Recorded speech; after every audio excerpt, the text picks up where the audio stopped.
Assalamualaikum warahmatullahi wabarakatuh. Alhamdulillahirrabbilalamin. Assalatu wassalamu ala asrafil anbiya'i wal mursalin Sayyidina wa maulana Muhammad sallallahu alaihi wasallam. Pertama dan paling utama, marilah kita panjatkan puji syukur kita atas kehadirat Allah subhanahu wa ta'ala yang telah memberikan kita beberapa kenikmatan serta kesehatan. Untuk kedua kalinya, selawat beriring salam semoga tetap tercurahkan atas junjungan kita Nabi Agung Muhammad sallallahu alaihi wasallam yang telah memperjuangkan umatnya dari zaman jahiliyah menuju jalan yang Islamiyah, yakni dinul Islam. Semoga kita kelak di akhir nanti mendapat syafaatnya dari beliau. Amin, amin ya robbal alamin.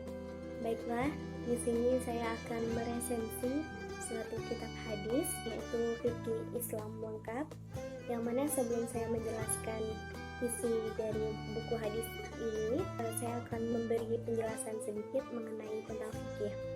Ini adalah peranti pokok bagi setiap muslim. Ilmu fikih itu termasuk urgent atau sangat penting bagi kehidupan umat Islam, sebab ia mengatur dengan detail perilaku kehidupan manusia, baik dalam hal ibadah maupun muamalah, selama 24 jam non-stop.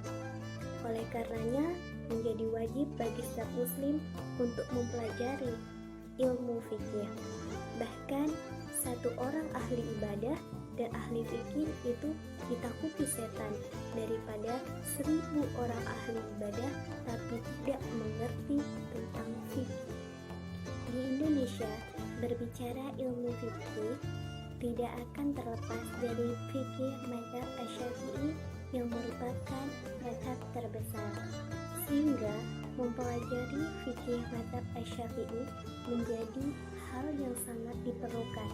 Bahkan di kalangan santri, ilmu tersebut merupakan ilmu yang sangat populer dan sangat diminati. Baiklah, di sini saya akan menjelaskan suatu kitab hadis, yaitu penjelasan hukum-hukum Islam, At-Tadhib fi Adillah Matan Al-Ghiyah wa Takrib Al-Masyhur bi Matan Abi Suja fi Al-Fiqih Asy-Syafi'i atau bermadhab Imam Syafi'i. Kitab fikih madhab Syafi'i atau Matan Al-Ghiyah wa Takrib atau yang lebih dikenal dengan At-Tadhib memang sudah lama menetap di Indonesia. Dalam lintas sejarah Nusantara tercatat kitab ini pernah ikut terbawa penjajahan Belanda pada saat zaman penjajahan abad ke-16. Hal ini menunjukkan bahwa kitab-kitab klasik berbahasa Arab sudah dikenal dan dipelajari sejak abad ke-16. Meskipun putra pribumi pada waktu itu belum ada yang menyusun satu kitab pun yang secara spesifik membahas aspek-aspek kehidupan yang mencakup. Kitab At-Takrib saat ini sudah diterjemahkan ke dalam bahasa Indonesia oleh banyak penerbit Islam dan digunakan beratus-ratus pondok pesantren di seluruh Indonesia. Abu Suja Ahmad bin Husain bin Ahmad Al-Asfihani adalah nama lengkap dari pengarang kitab At-Takrib ini. Beliau lahir pada tahun 433 Hijriah di kota Asfihan, salah satu kota penting di Iran yang banyak disinggahi oleh ulama-ulama besar, sehingga ilmu pengetahuan dan agama sangat berkembang pesat. Majelis-majelis ilmu dan madrasah banyak tersebar di seantero kota dan melahirkan pakar-pakar hampir dalam semua disiplin ilmu.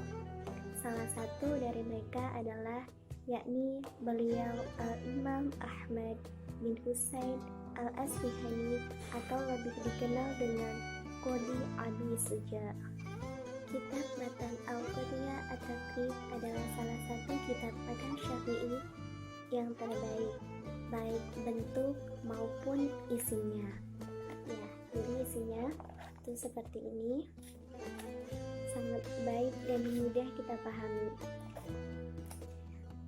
Walaupun kecil, tetapi mencakup bab fikih, sebagian besar hukum-hukumnya dan permasalahan-permasalahannya tentang ibadah seperti toharoh atau bersuci, sholat, haji, zakat, muamalah, dan lain-lain, disertai ungkapan yang mudah, bahasa yang menarik, dan kalimat yang menawan.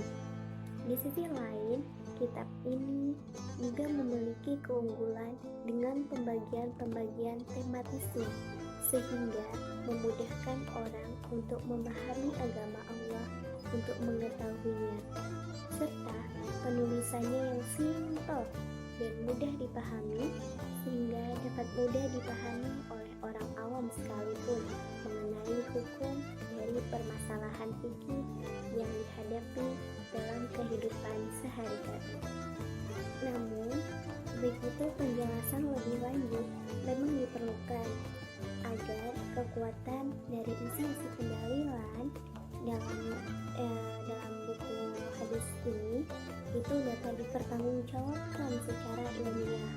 Maka Profesor Dr. Mustafa Gid Al-Ghurra yang menulis kitab ini menambahkan lagi nilai Matan Al-Ghaiyah wa Takrib ini dengan menyertai dalil-dalil nakal terhadap pandangan-pandangan yang ada di dalamnya.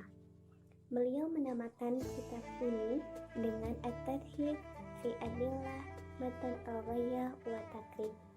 Kitab ini tersusun sangat rapi, bisa kita lihat ya, dari mulai covernya itu sudah sangat menarik.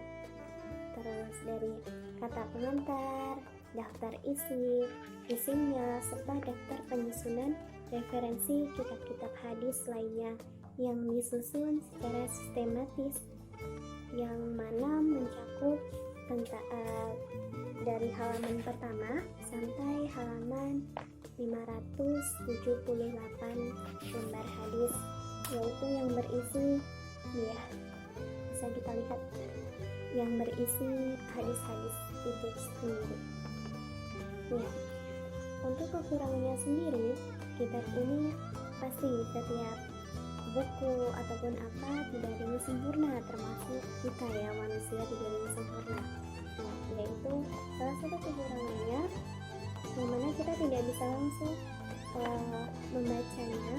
Ya, salah satu contohnya seperti ini. Di sini tidak berharokat.